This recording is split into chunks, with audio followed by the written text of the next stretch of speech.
Naimbag nga Rabii, Pilipinas. Pasensya na, nawala ako sa mga comment section, nawala ako sa lahat. Kasi na low battery ako. Kahit anong tatag ko ay darating pala sa punto na malolobat ka din pala talaga. Nalaman kong tao pala ako. Yun. Nalobat ako, nag-collapse ako kasi samot-samong giyera ang hinaharap ko araw-araw. Wala naman akong matawag na tumulong sa akin na gawin yung ibang gawas ko. Tapos napakaraming iniintindi, napakaraming hinaharap, giyera talaga. Oras-oras giyera talaga. Minu-minuto decision ang ang ititayak ti panunot mo. So nga,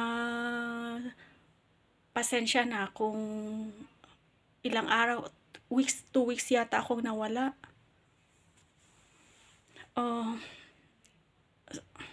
Kasi sabay-sabay yung trabaho, sabay-sabay yung nagkanda sabay-sabay lahat, tapos mag-isa kang gawas ng gawas.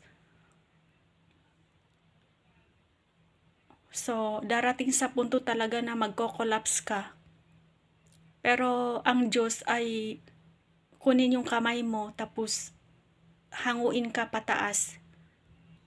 Pag ikaw ay na low battery.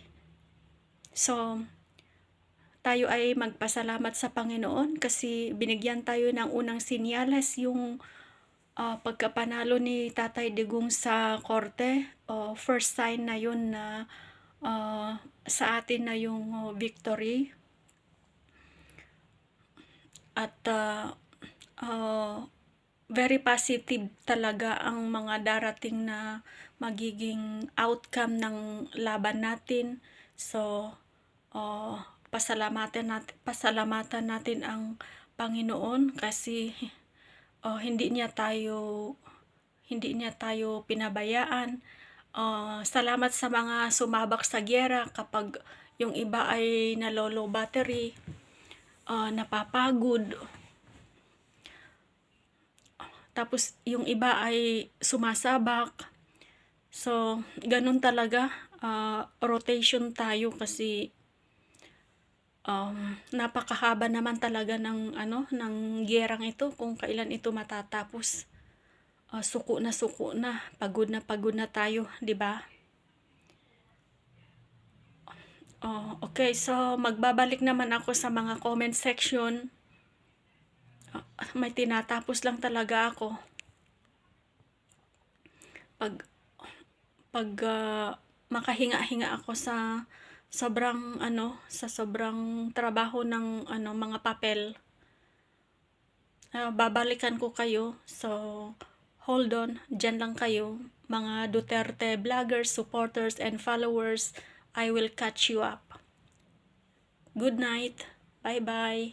See you.